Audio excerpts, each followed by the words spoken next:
panel, you can move your mouse to the top of the screen there, and that little drop-down menu will appear, and you can turn back on the participants panel. So one more time, if you can see my Firefox screen that I'm sharing, go ahead and hit that green check mark.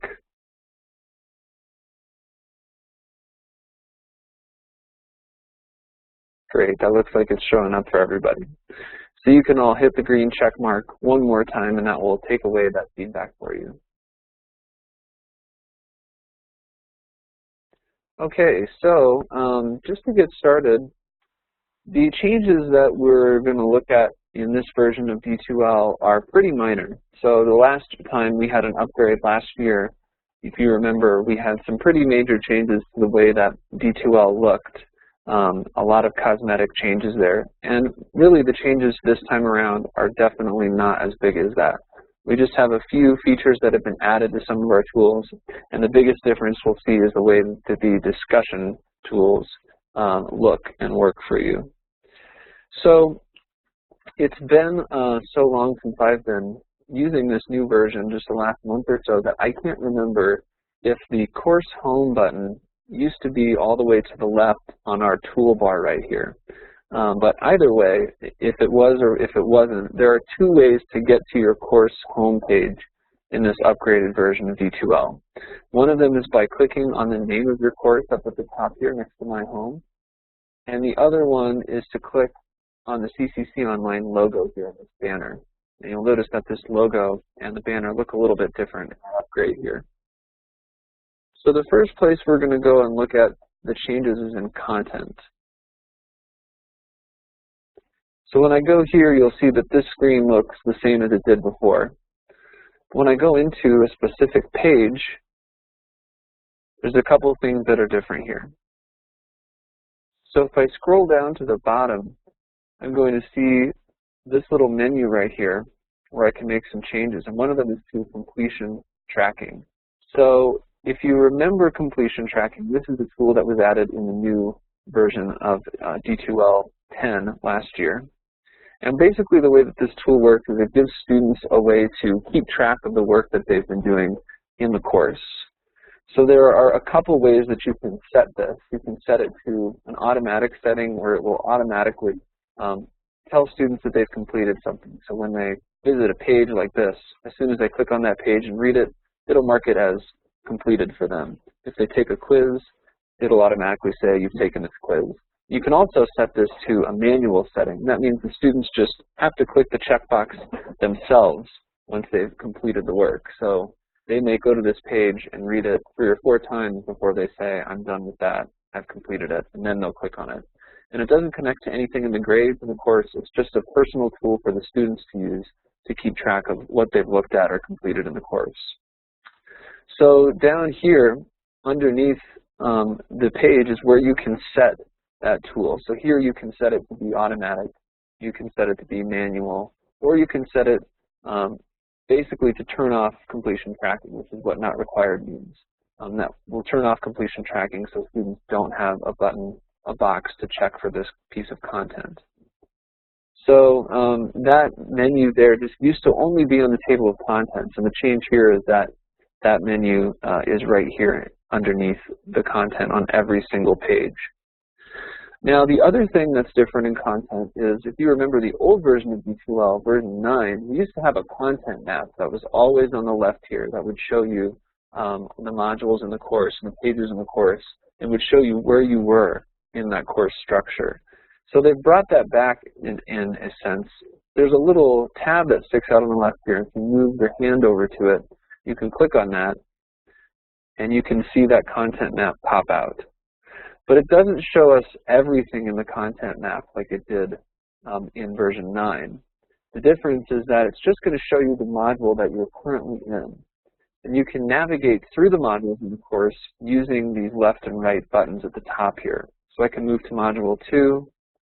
And you can also go inside submodules. So in Module 2, there's a couple pages, and there's also a submodule here for Module 2 assignments. I can click on that and see what's in that submodule. Then if I want to go up, I can click up a level, go back into Module 2, and continue moving through the modules of the course. And then if I ever want to get back to my table of contents, I can click on this table of contents button, and that will take us back to that table of contents content view. Now you're going to notice that there's also these little green check marks next to everything. This is just like that button that we saw at the bottom of the content. This is where you can set that completion tracking tool. And as a note, we're looking at this in the instructor view. So we're seeing a place here where we can change this item to a manual setting or an automatic setting for the completion tracking tool. In the student view, they'll see this in the exact same place, right here in the content map and down here underneath the content. The difference for them is it's not going to be a place for them to set it, obviously, that's an instructor setting. This is going to be the place where they actually check the box to mark it as complete. And for them, that'll be here, and it will be here in the content map as well.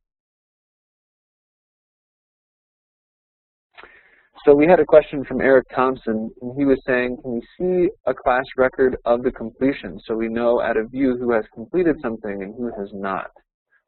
There's not a way to see that, Eric, and the reason is that this is really a tool for students. This is a tool for them to just keep track of what they have and haven't done. And the reason it doesn't work that way is, for example, if you set this to be a manual setting for everything, and that would mean that the students have the ability to check each of these items as soon as they complete them, that really wouldn't give you an accurate view of whether or not they had done something, because it's up to them to check it manually. So they may have gone through and read all of these pages, but they haven't checked the box. So if you were seeing that feedback, it would show you that they hadn't done anything when, in fact, they may have. However, there's a different tool that might give you what you're looking for, and we will just skip to that real quick so we can see what it looks like. And that's in the class list tool. Sorry, it's right over here. So you click on the class list, you can see all the students' names. And if you click the drop-down arrow to the right of the student's name, you'll see the View Progress button. You can click on that tool, and that shows you basically what the student has done in the course. Now, I've added one of my accounts as a sample student here, and I haven't been in here as a student under this account, so it's not showing me anything. It's going to say 0 for everything. But what it does show you here is, for instance, the number of times they've visited content, the number of hours that they've spent in there, the number of different topics they visited. It shows you the number of Dropbox submissions that they've done, how many are graded, discussion posts that they've read and created, quizzes that they've taken. It's basically almost everything in the entire course, and some pretty specific information on how they've interacted with those different items. So that's a really great way to see that stuff, Eric. Now, Linda asked another question. Linda asked if the automatic setting for the completion tracking tool in content is the default setting. So I'm going to go back to the content tool here. And this is our table of contents view that we get to in content. Actually, I'll click on table of contents here so we can see everything. And you know, Linda, I'm not sure what the default setting is. I can't really remember. I think it might be automatic. I think that might be right. But regardless, a really helpful thing about that completion tracking tool is that if you want to set all of those items at one time, if, for example, automatic was the default setting and you just wanted to turn it all off, you can change the completion tracking for every single item in your course at one time by going to the table of contents and clicking the drop-down arrow to the right of table of contents and choosing Change All Completion. That will let you set automatic, manual, or not required, which turns off completion tracking for every item at one time. So that's really helpful. And another thing to note about that is that we do encourage you to ask your chair about the completion tracking tool as far as whether or not they would like you to use it in your course or if they have a policy about its use. So that's kind of up to them as far as whether or not they have a policy. We do not have one at CCC Online about using it. It's kind of up to you if it's something that you would or would not like to use, but definitely check with your chair to see if they do have a preference for that.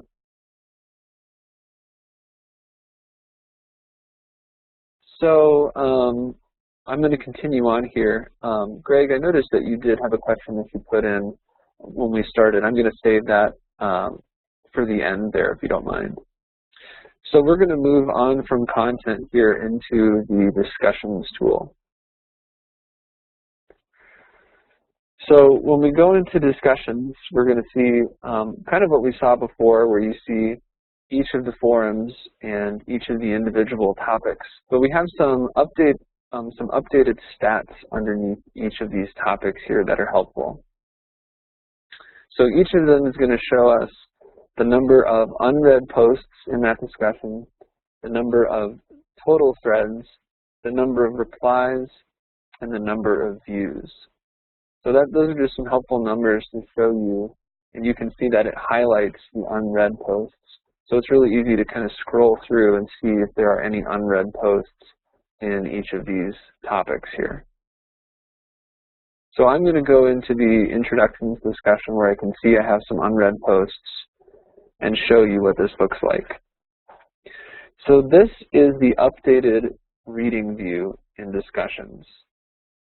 So discussions has always had two different ways that you can view the discussions tool, a grid view and a reading view. And basically what's happened in this upgrade is that D2L has upgraded the reading view and has left the grid view the way that it is. So you'll probably hear references to the new way to view discussions, or the new discussions view and the old discussions view.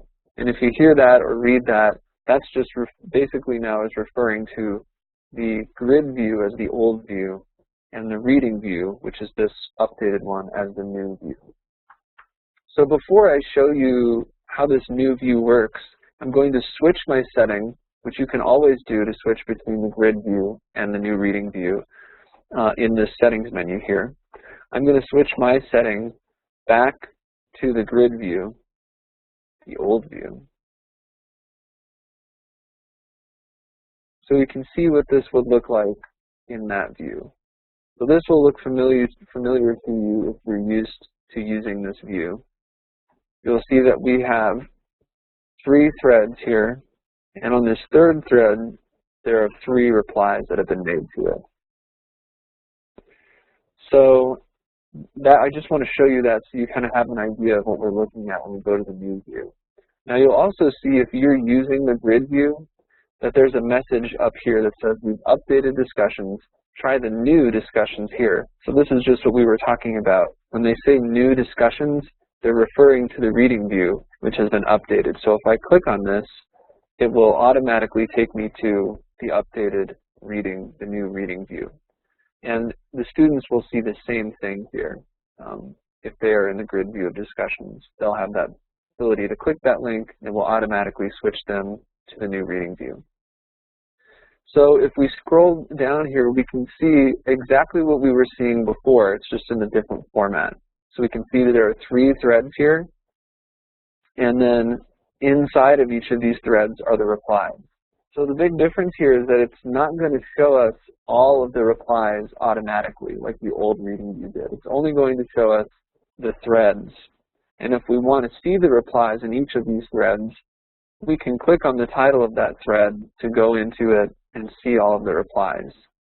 So thread is a term that they're using a lot more in this new version here, in this upgrade.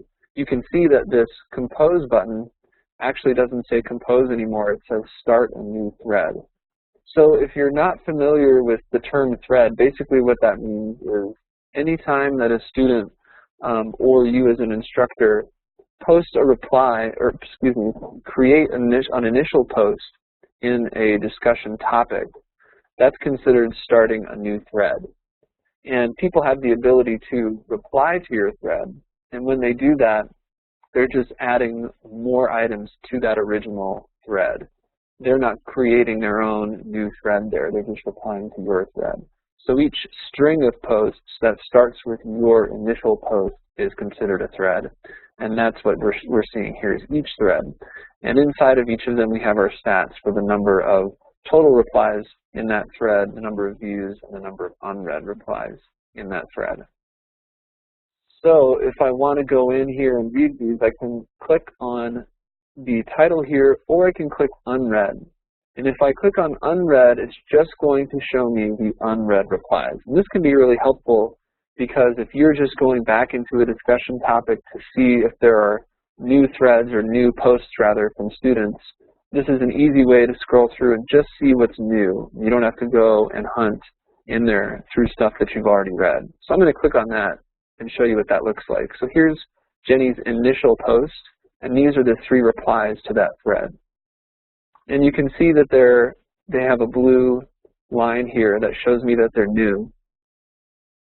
And you can also see that what this is doing is filtering the results, filtering the posts in this thread by just things that are unread.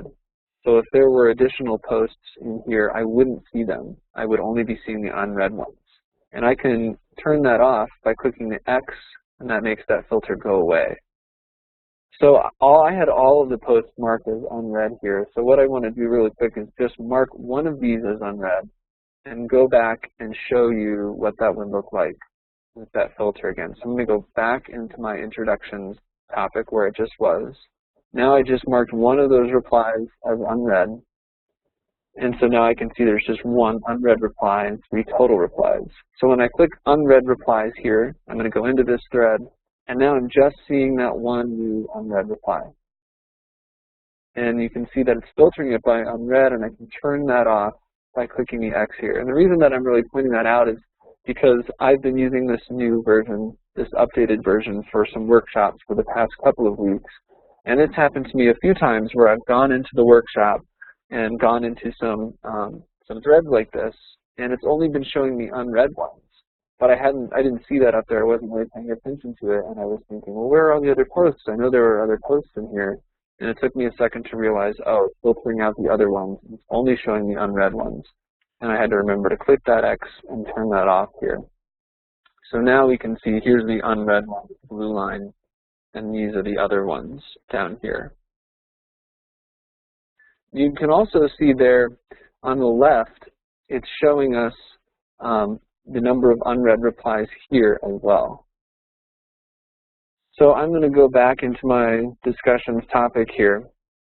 So the way that this little menu on the left works is the menu on the left is showing us all of our forums and all of our topics in basically what's like a little content map just for discussions.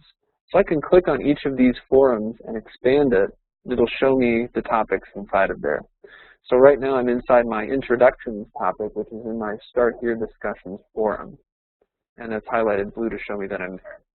And I can expand or close any of these forums to see the other forums and topics and see the total number of unread posts.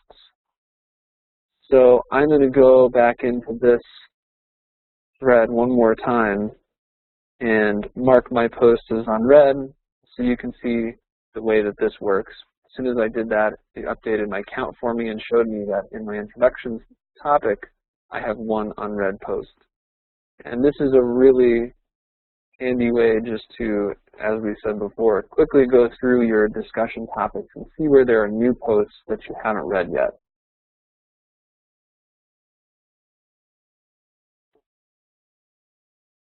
So there are a few questions here I want to get to about the discussions.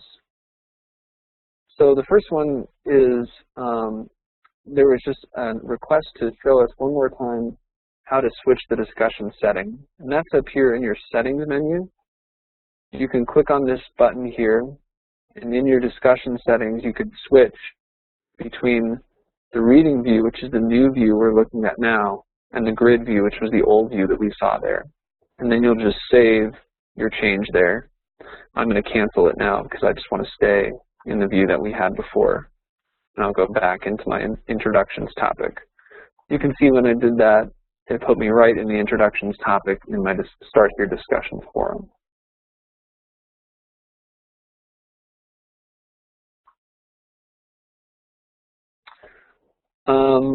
We had a question from Rusty. Does the update have the capability to retain students in the class list after they drop the course? It does not. And that's not really a fault of D2L, I don't think, Rusty. That's just really the way that our system works. when a student drops the course, we unenroll them from the D2L course. So their information is no longer visible there. And I don't know that that's a capability that we're going to add, because once a student drops it, we have to remove them from our system. Delane was asking, is there an easy way to see the exact date when students posted? You're referring to replies that are showing an example of 8 hours ago and not a date. That's a good question. I think that the replies, if we click on there,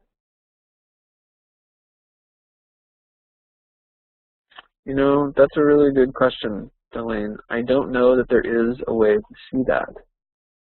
It looks like the only thing that it shows you is their post 5 days ago, but I'm going to check one more place here. I'm going to check in the grades tool.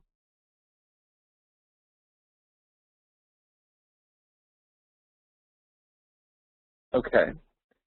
Yes, so here is the way to do it, Delane. And if you're not familiar with this, this is my favorite way to grade discussions. When you go into the grades tool here, you can see in the Enter Grades view, it shows you a row for each of your students, and then columns, obviously, for each of your assignments, as you're all probably familiar with. And this was a new feature that came in the upgrade last year. For assignments in the discussions, Dropbox, or quiz tools, when they complete those assignments by posting something in the discussion or posting a Dropbox item or completing a quiz, it will put up a little icon here to show you that they've done that. So this is a quick way to see who's done what kinds of assignments. I can see that Jenny has uploaded a submission to the Dropbox and she's completed her discussion. So if I click on her discussion balloons here, it'll open up the grading window where I can grade her item and give her feedback and publish it. But if I scroll down, it also shows me all of her posts that she's posted in that forum. It just pulls all of them out from wherever they were and shows them to me. And it does give me the exact date and time. So that way you can make sure that they did it by the due date. And this is my favorite way to grade discussions, because you don't have to go in and hunt through the discussion forum to see if they did their initial post and 2 other posts. It quickly just shows you every single one of their posts in there. And if you want to see the context of these posts, obviously you have to go back into the discussion tool, but this way it just gives you a different way to view those posts. So hopefully that answers your question there, Delane. Let me know if it does not.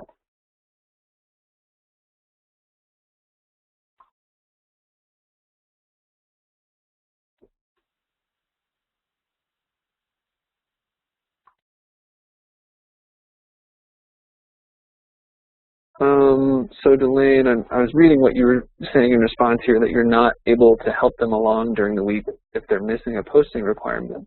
I'm not quite sure what you mean there. Would you mind rephrasing that question for me?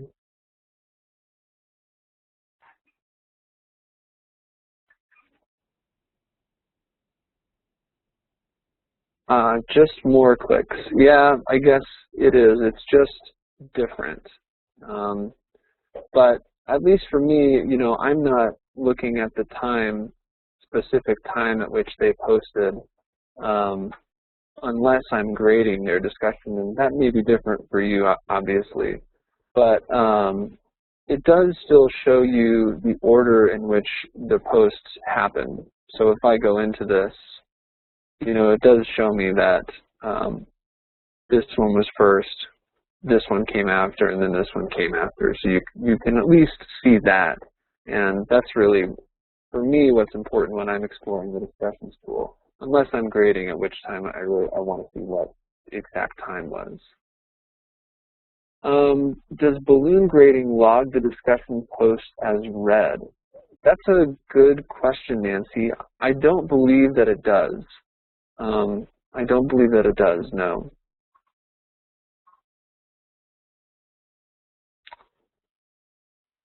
So just going back to the questions here, discussion thread only shows its name of the first word in the first post of the thread. I guess I'm not sure what you mean there either, Rusty. Would you mind clarifying that a little bit for me?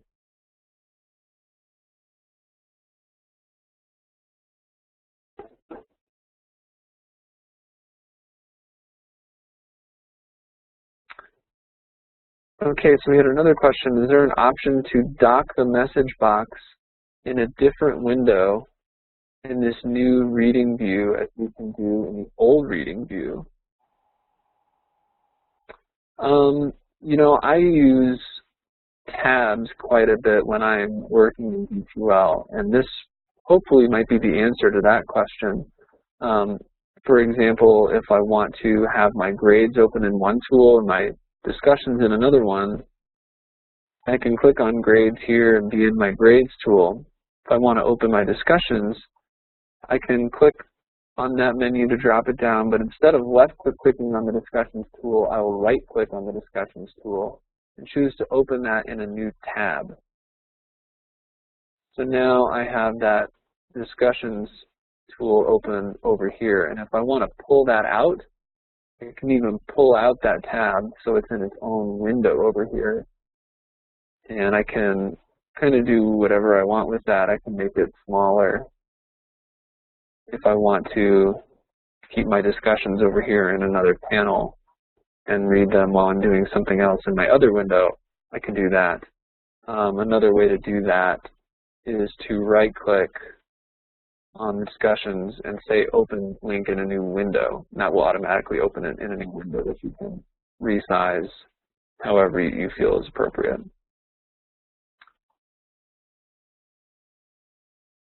Other than that, I'm not sure if there's a way to dock, as you mentioned.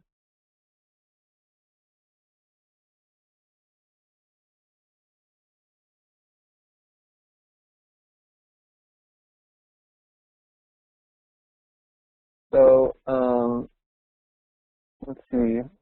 Rusty clarified there. The first posting that creates a thread of a subject set, all good boys are fine, does the thread title only say all? I don't believe so, Rusty. I think that my titles here were just one-word titles. So let's go ahead and make a new one and see what that does.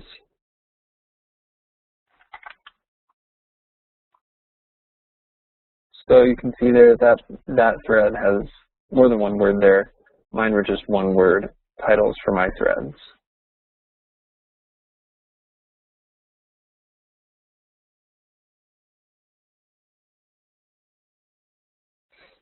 Okay, so we have, can you explain ratings and how those are used?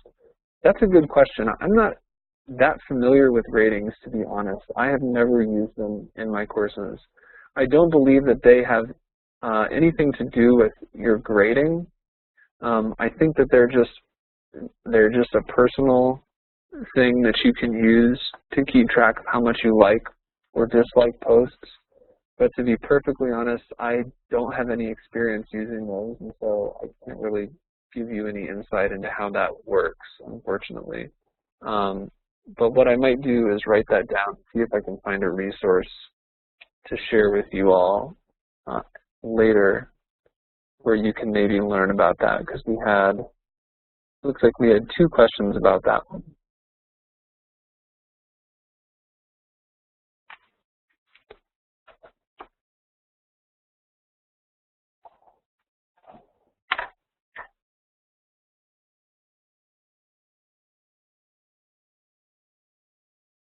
Okay, so then another question we had here from Robin, is the assessed topic still the same for grading the discussions?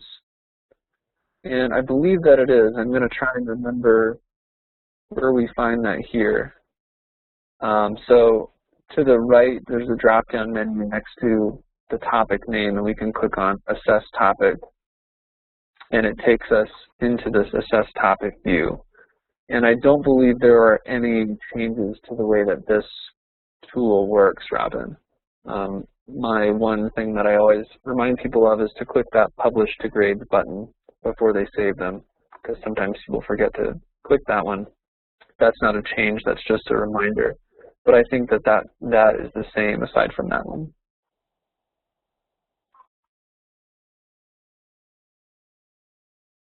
Okay, so I think that's all the questions we have on discussions for now, so I'm gonna move on.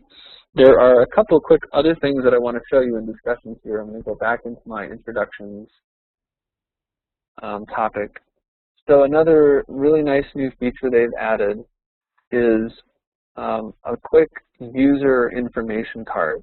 If I go down to, for example, this is my post as my student account. You can see my picture here, and when I hover over my picture, it shows me my name, my picture, and some more information there. And I'm going to go into this thread where I can see the replies, because Jenny, you can see if I hover over hers, you can click on either of these buttons to send an email quickly or send a pager message. You can also visit her homepage, which there's nothing there. And that's all information that students put in themselves.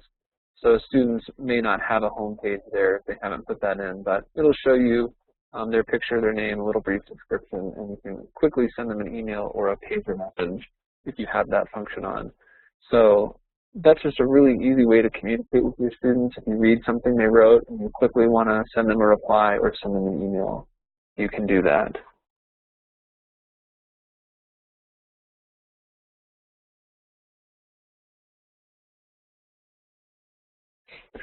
So thanks for that little bit of insight there on the ratings, Sophia. It sounds like those are basically just used as your own personal tool to give yourself a record of what your impressions were for the discussions that you read. Students won't see those ratings that you've given them.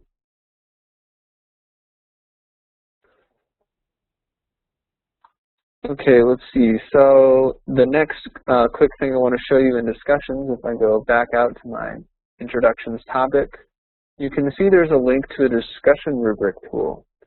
So what this is if you have a rubric you've created in the rubrics tool, and you've associated that rubric with the discussion, you and your students will see this link that you can click on to open up that rubric and quickly view it and see what the criteria and expectations are.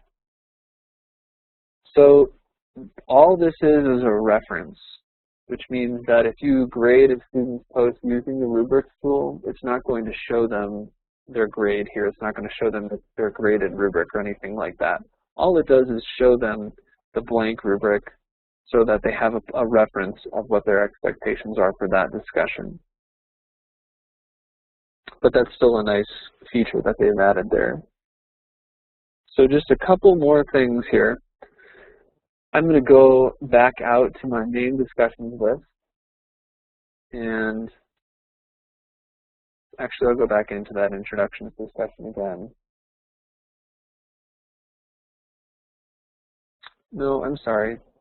I was right before. Okay, so in your main discussions list, in the discussions tool, under the More Actions menu right here, you'll see that there's a button you can click on that says Restore.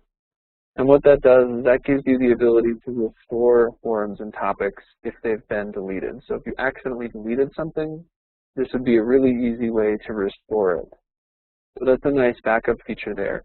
And a note about that, we're switching to our master course template, slowly moving specific courses to that template.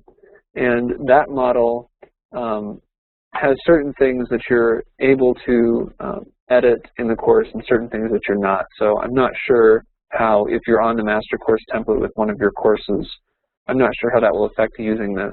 You may not have the ability to restore those topics because you may not have the ability to delete topics. I'm not positive about that, but that at least is the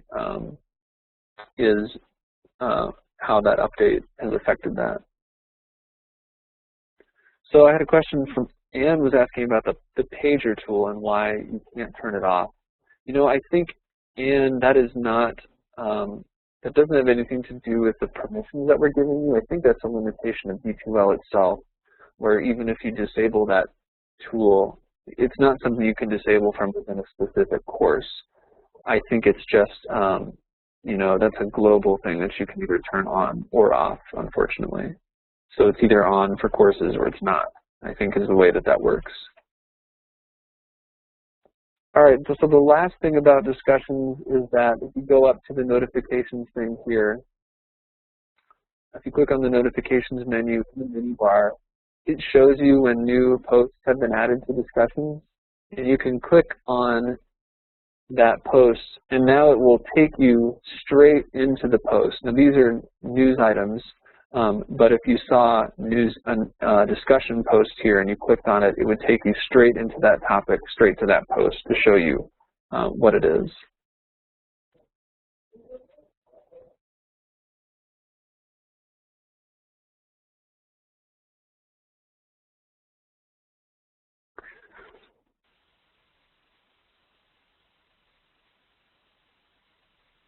Okay, so I'm going to move on to the Dropbox now. That's everything for discussions. And if I go to the Dropbox,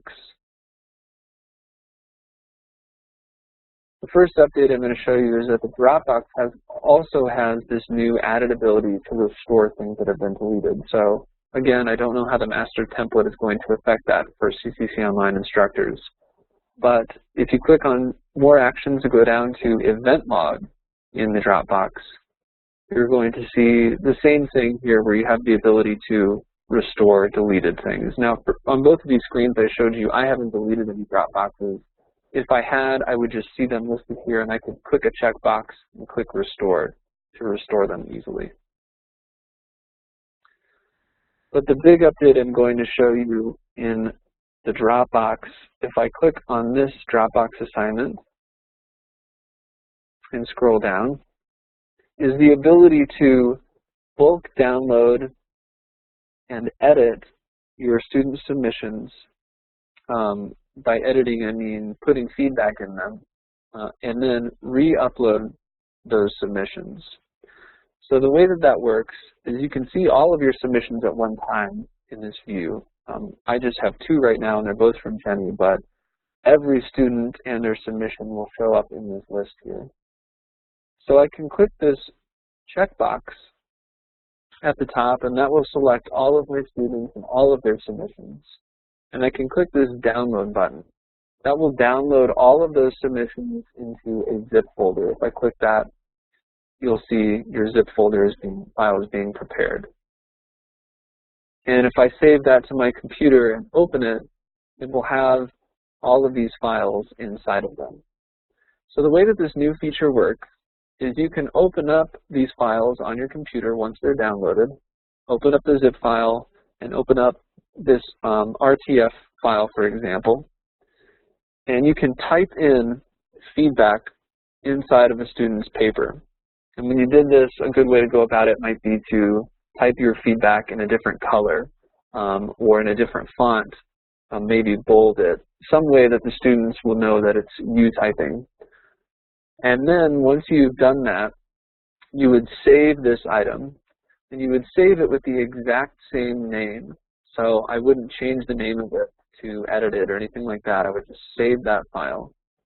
And then once I had edited and saved all of those documents on my computer, I would put them back into a zip folder. And then I can go up to the top here and click Add Feedback Files.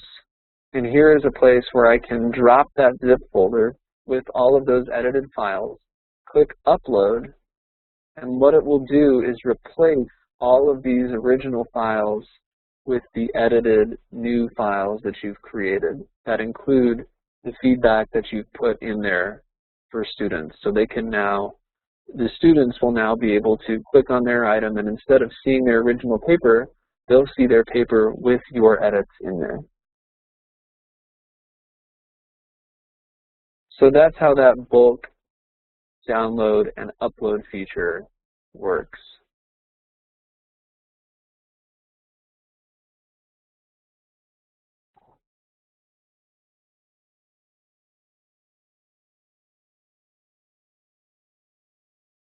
So that's everything for the discussions, or the Dropbox tool rather. Does anybody have questions about that download and upload feature there? So Delane was asking, is this an alternative to Turnitin? It's definitely not an alternative to Turnitin in the sense that Turnitin is giving you the ability to check your students' submissions for originality. So the big thing about Turnitin is your ability to make sure that there's no plagiarizing that's happening there. So if I go back to my folder submissions, you can see we still have Turnitin here. But yes, it's easier to give feedback than it is with Turnitin. So that is a good question because I'm not sure how, if you replace these files, that would affect Turnitin. If you wanted to check the student's originality with Turnitin, you're probably going to want to do that before you replace these files with your edited ones, because it might, and I'm not positive about this because I haven't tried this yet, but it might send your replaced one to Turnitin if you have uploaded it with your comments before you do the originality report. So I would suggest running the originality report first if you're going to use Turnitin before you download and upload your feedback again.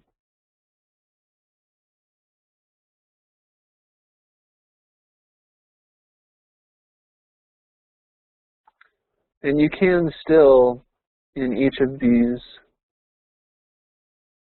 you can still give feedback in this box, but this is just giving you the ability to add a lot more specific feedback in very specific places, instead of having to say in the feedback box, you know, in the third paragraph or on the third question, you had this mistake. You can type it right there in the paper.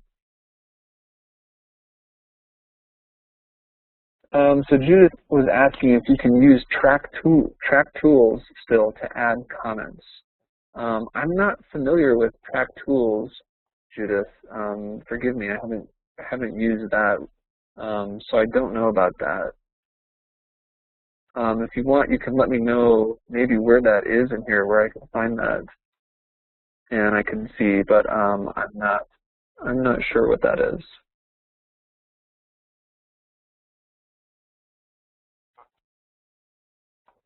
Okay, so that's everything for the Dropbox. If there aren't any other questions about those changes, I'm going to continue on. And we're almost done here. There's just a couple quick things I'm going to show you. We're going to go into the quizzes tool next.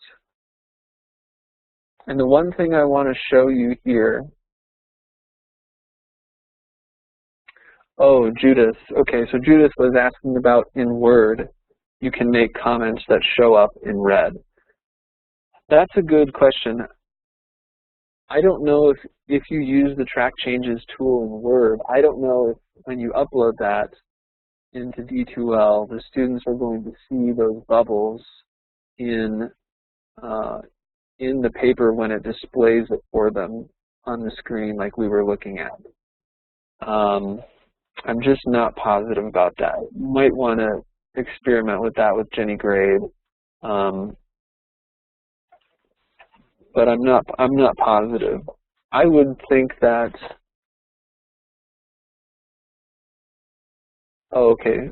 Oh, okay, sorry. We had another question from Delane, but that's unrelated. I would think that if you're using this feature, it's pretty basic, and I would probably just use red text or bolded text or something and just type that in right there rather than tracking changes. I'm guessing that if you were using track changes, you might be emailing those files to students or uploading them specifically to students. So if you're using the track changes feature in Word, I might do that separately outside of this bulk upload feature. I just don't know how it works with that, but you could experiment with it at least and maybe see what happens. Sorry that I don't have a better answer for that one. I just haven't tried that. Okay, so what I'm going to show you here Oh, sorry. Okay, so Judith was asking, can the file still be attached to the feedback box? I believe so. I mean, if you were using that before, if that's something you were doing before, you should still be able to do that now. I don't think they've changed any of that. This is just a new way to be able to download things and change them and upload them. So it doesn't take away any features that you had before, it just adds a new feature for you, if that makes sense.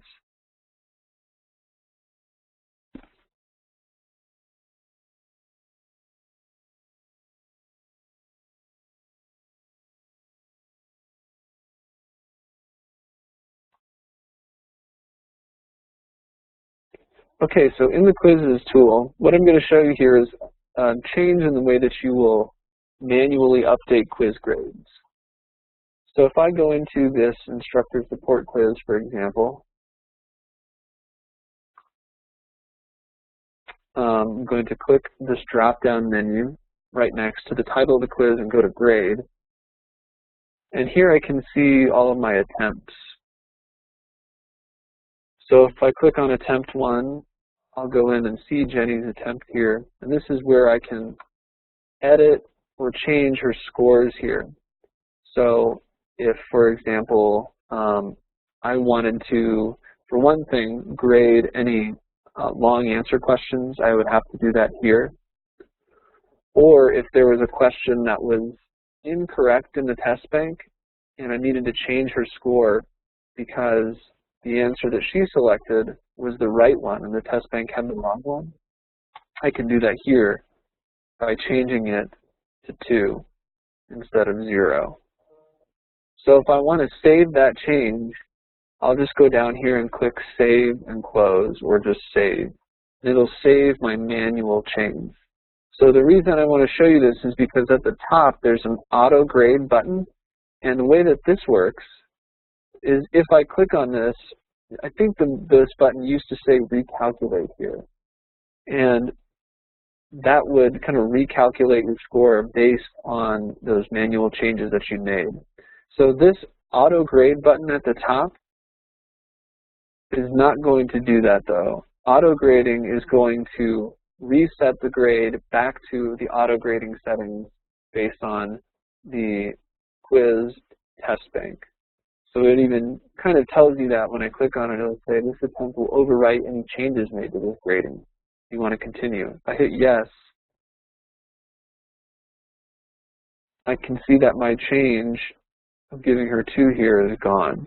So if I want to change this grade or any of these grades, I just do that and I go down here and I hit Save. And now I can see her new score is 10. That's all I need to do to manually update grades here.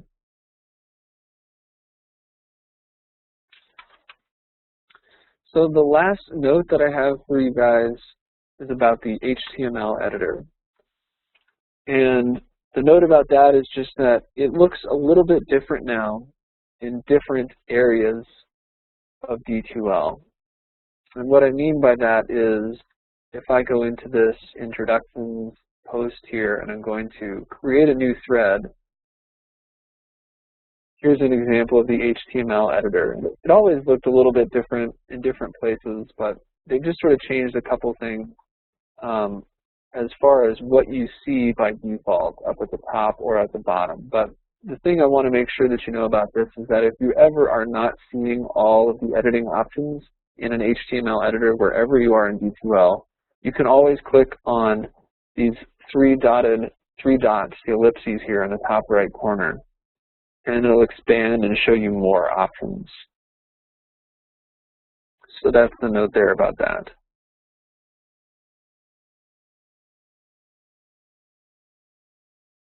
And aside from that, the only other thing I want to make sure that you guys know is that it's really important to make sure that you're using an approved browser and make sure that your system meets the appropriate requirements for D2L.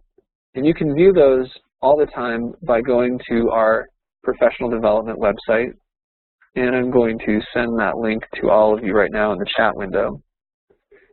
You can go to the technology resources link down here, And in technology resources, we have a D2L section, desire to learn section. And there's a getting started with D2L page right at the top there.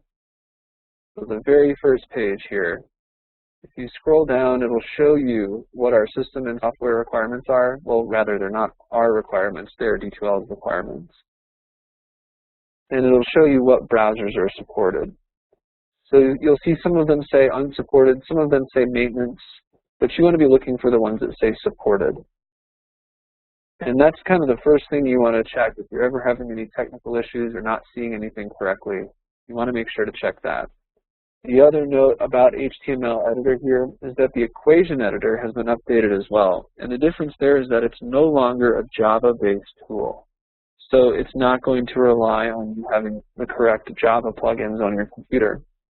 It's just going to rely on you having the correct browser. So that's especially important if you're using the equation editor, that you're using a supported browser for D2L.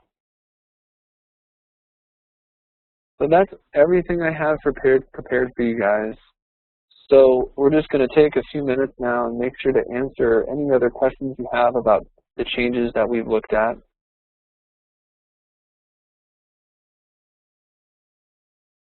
So we have a question, let's see, from Linda, who's asking if Firefox upgraded versions are now okay.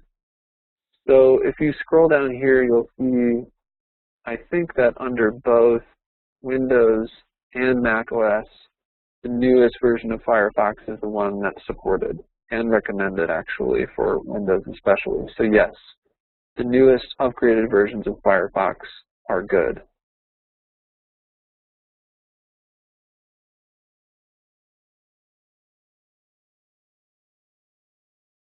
So yeah, and Rusty was asking about Firefox as well. So you can see that all three of the main browsers that you probably are using, i.e. Firefox and Chrome, four, i.e. Firefox, Chrome, or Safari, all have supported versions that you can use.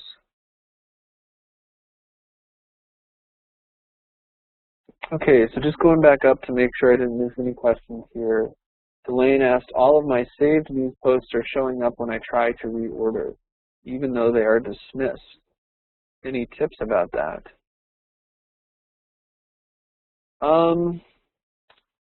I don't have any tips about that. I think, Delane, that it's always going to show you your news posts in the order that they were created, if I'm not mistaken. So if we go into the news tool here,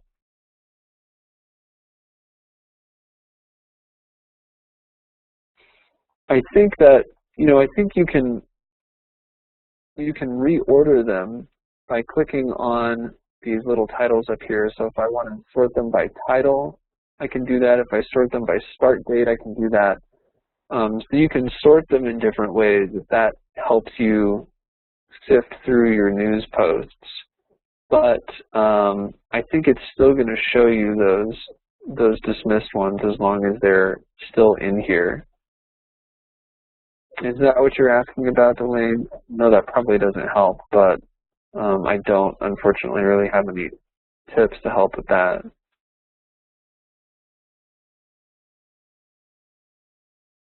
So Judith is asking, is it okay to let Java update? I keep saying no, afraid it will mess things up.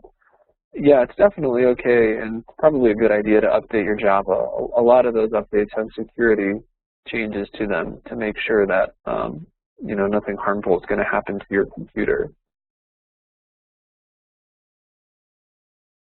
So yeah, definitely go ahead and update your Java. And I know that a lot of people were having the problems with the equation editor before, so it's probably not possible for that to have gotten any worse with Java. But it should be a lot better now that it's just working with the browser technology.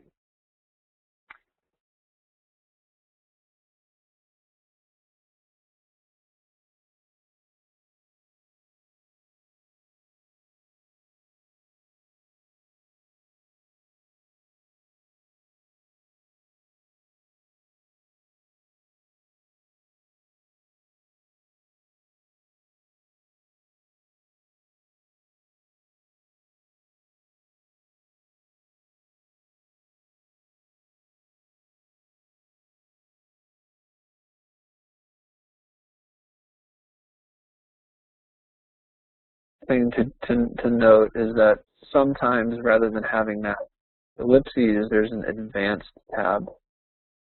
And if you click on that advanced tab, that's going to show you some extra things that you might not have seen before. Does that give you that insert button there, Kay?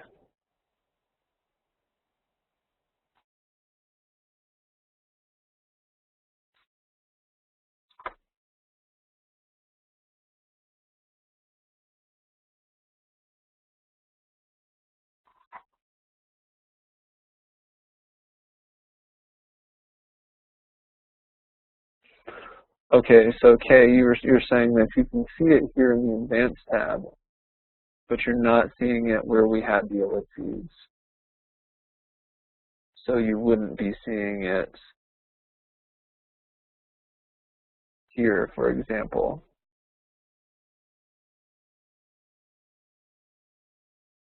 That's a good question.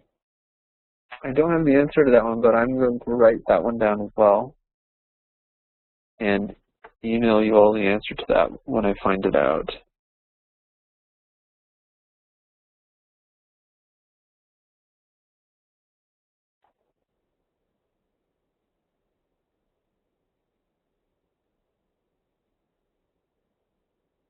Okay.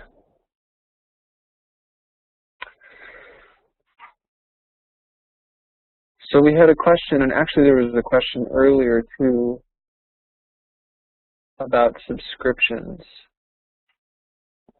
and what that means. So if we go to the discussions tool,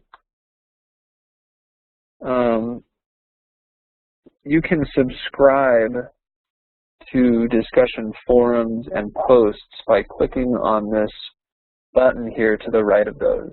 And what that will do is that will send you an update in your notifications menu right here if you get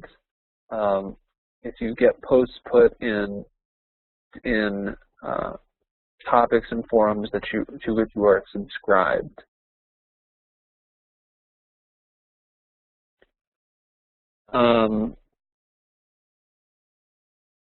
And Greg was asking about this too. Greg was asking if there's a way to set the default for subscribe for discussions to off. And I think that it is. Maybe I'm wrong about this, but I believe that it is by default unsubscribed, and you have to go in there and click to subscribe them. But if that's not the case, I'm not sure about that. You know, I think the only way you can see discussions here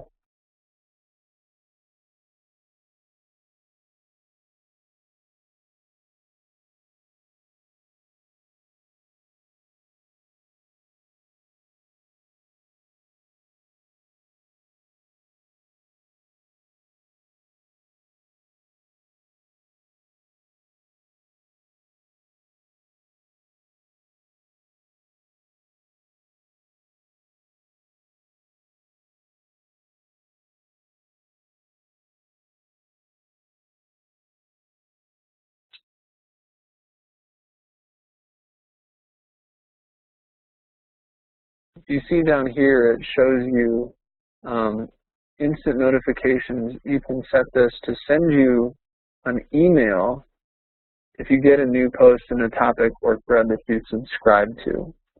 So that's the other thing you can do with subscriptions, just finishing up how those work. Not only will it give you a notification, but you can also set it to send you an email if you get a post in a topic. And some people like this a lot because rather than going into the course and looking to see if there are unread posts in topics or forums, they can just wait for an email if that's what they're waiting for in their course. So that's kind of how subscriptions work. I hope that helps. But Greg, I don't know the answer to whether or not there's a way to set the default for your discussions to be subscribed or unsubscribed, so I'm going to check on that as well because I don't know the answer to that.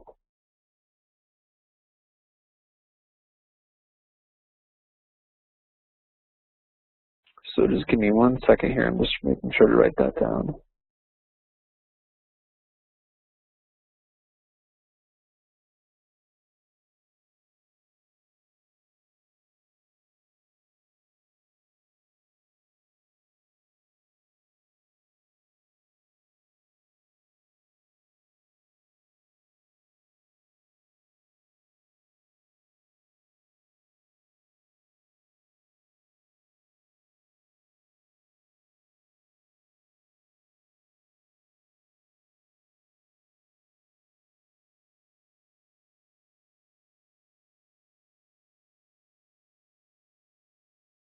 Seeing if we can look at one more time where to go to upload files in the discussion area.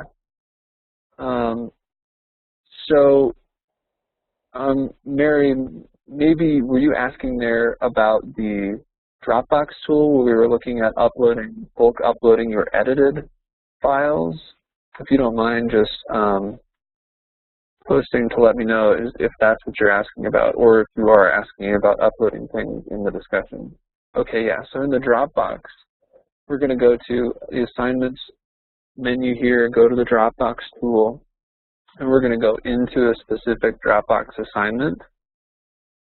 So you'll download the submissions by selecting all of them with this checkbox at the top, or selecting individual students, and click download here. And that's how you download the files. Then once you've edited them and saved them on your computer with the same names, you'll put them into a zip file on your computer. You'll scroll up to the top here, uncheck that. Scroll up to the top here and click Add Feedback Files. That's how you get this window where you can upload or drag and drop that zip file. You can drag and drop it, or you can click Upload and navigate to find it.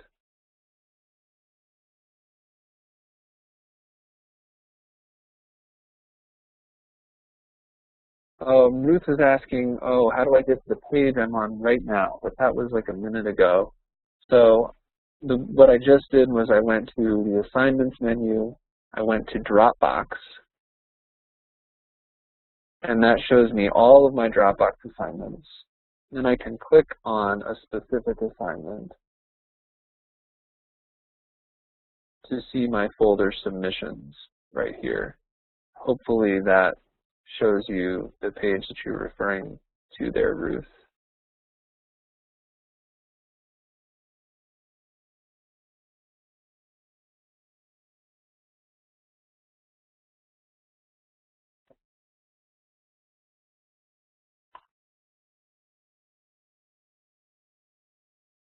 Okay, let's see. Sophia was asking, is there a way to use the Add Tab feature if I don't use a mouse, for example, if she uses a touchpad? So Sophia, I think you're referring to that open in a new tab window. Whether or not you use a mouse, you should still have the ability to right-click. So the left click is a click that you're all used to doing. If you're right-handed with the mouse, you're using your pointer finger to left click on things, and that's the main kind of clicking you're doing to, click a button or click on a tab. So to get that extra menu, instead of left clicking, we're right clicking on things to see open in a new tab. So even if you don't have a mouse with a right button, you should still have a right click button somewhere. So for example, if you're on a Mac and you have a touchpad that doesn't have any buttons, the way that you are going to do that is you'll hold, let me just make sure I get this right. You're going to hold Control and click on anything to get the right-click menu, and then you can select any of these options. The other way to do it on a Mac is to have two fingers on your tab and click, instead of just one finger, or excuse me, two fingers on your touchpad and click with two fingers instead of one finger. That is a right click also on a Mac touchpad. I don't know about shortcuts with a PC touchpad because I don't have one of those with me, but generally with a PC, even if you're using a touchpad, there is a left click and a right click button that you can use. Crystal is asking if you can log off if you don't have any more questions. Absolutely. We're a few minutes past our allotted time, so definitely if you guys have to take off, go ahead and go. And thanks very much for joining us, and thanks for all the great questions. But yeah, you can definitely take off. You don't need to stick around, and I'll just hang out for a minute here to make sure I answer the rest of our questions. But yeah, if you're taking off, thanks so much for your time, and hope you all have a great semester.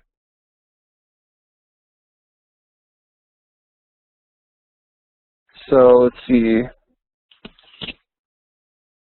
David was asking if there has been any thought in CCCS to change to Blackboard, eCollege, or Moodle, because he's fairly new to the system.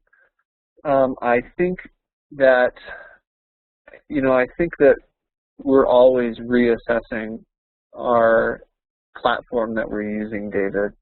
And that's definitely a big decision that I don't think we don't take that one lightly for sure. We want to make sure that we have the best system as far as a lot of things go. User interface is a big one. Also, the features that we have for students for sure, but also the support that we get from that company, and when we have problems, our ability to work with them and how quickly they respond and how attentive they are to us to fix the problems when they happen for you guys. And I know that that's been a big decision, part of the decision for sticking with D2L. The other thing is that there's actually legislation in the state that requires that all of the community colleges use the exact same system. So if one of the colleges switches, that means everybody has to switch, which doesn't mean that one college can change it for everybody. This means that all the colleges make that decision together to stay or not to stay with something. So we actually were with Blackboard previously, and from what I understand, we did not have a particularly good experience with their support. And that's really hard for us because when we have problems that we hear about from you guys, we want to be able to fix them quickly. And so I know that I'm not on the academic technology team, so I don't work directly with D2L and their support staff, but I know that they've been pretty good about that. That's one of the reasons why we are staying with them for now.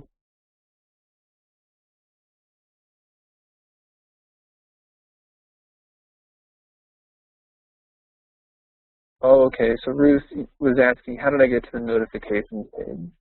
Well, I can get to my notification settings by going to my name in the top right corner here and clicking on notifications. That shows me my notification settings, Ruth, and hopefully that's what you're asking about there.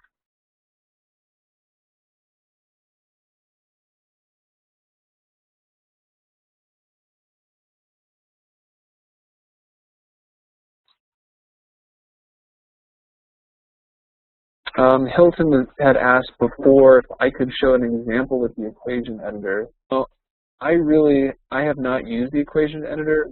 I don't teach any math classes, so I'm not real familiar with it. I don't think that any of the functions on it have changed, but I think that just what's changed is what it uses to run. So it doesn't use Java to run anymore.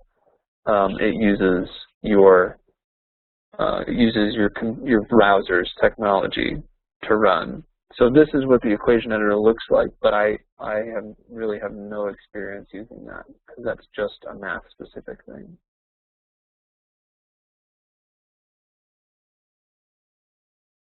Dania was asking if you can get the beeper back for your pager tool. Unfortunately, the way that tool works has changed with the new update, so there is not a way to get the old version of that back.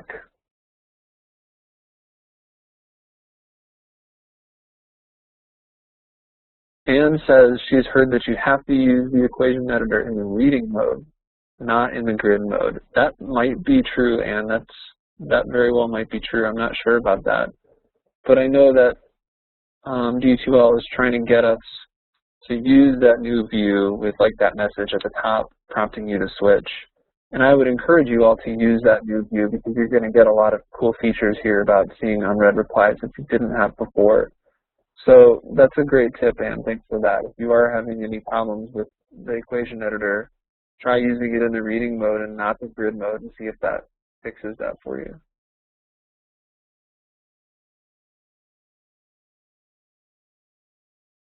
Well, we're past our time here, but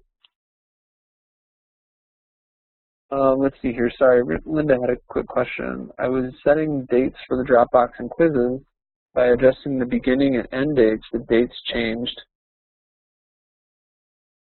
When I checked on individual assignments, but from my master Dropbox list, it did not change dates. I'm not too sure what you mean there, Linda. But for all of you guys, if you have specific questions about problems like that you're having, you can always submit a prop help ticket, and that's a pretty specific one. So I'm not too sure about the answer to that one there, Linda. So I would suggest that you maybe submit a prop help ticket for there if you think for that if there's something that you think is not working correctly, if you feel like it's broken.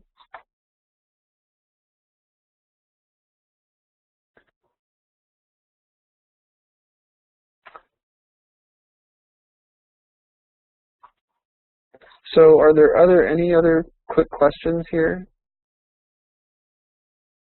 We're a little past our time, but if you have any other quick questions before we go, I'm happy to answer them for you.